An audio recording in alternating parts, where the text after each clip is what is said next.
একটি উদীয়মান পরাশক্তি যখন প্রতিষ্ঠিত পরাশক্তিকে চ্যালেঞ্জ করে, তখন কি যুদ্ধ অনিবার্য?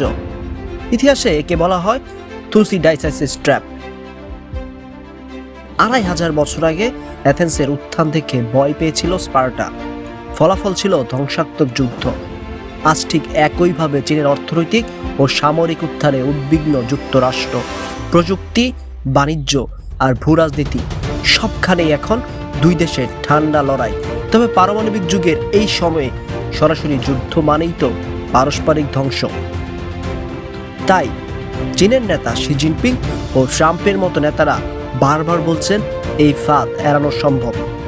ভবিষ্যৎ হয়তো যুদ্ধের নয়, বরং এক নতুন স্নায়ুযুদ্ধের। প্রতিযোগিতা নাকি সহযোগিতা, কোন পথে হাঁটবে এই দুই পরাশক্তি? সবচেয়ে বড় প্রশ্ন এখন এটাই। 100 শব্দের মধ্যে সত্য ও বিশ্বাসযোগ্য খবর জানতে ফলো করুন নেক্সট স্পিডের ফেসবুক পেজ ও ইউটিউব চ্যানেল।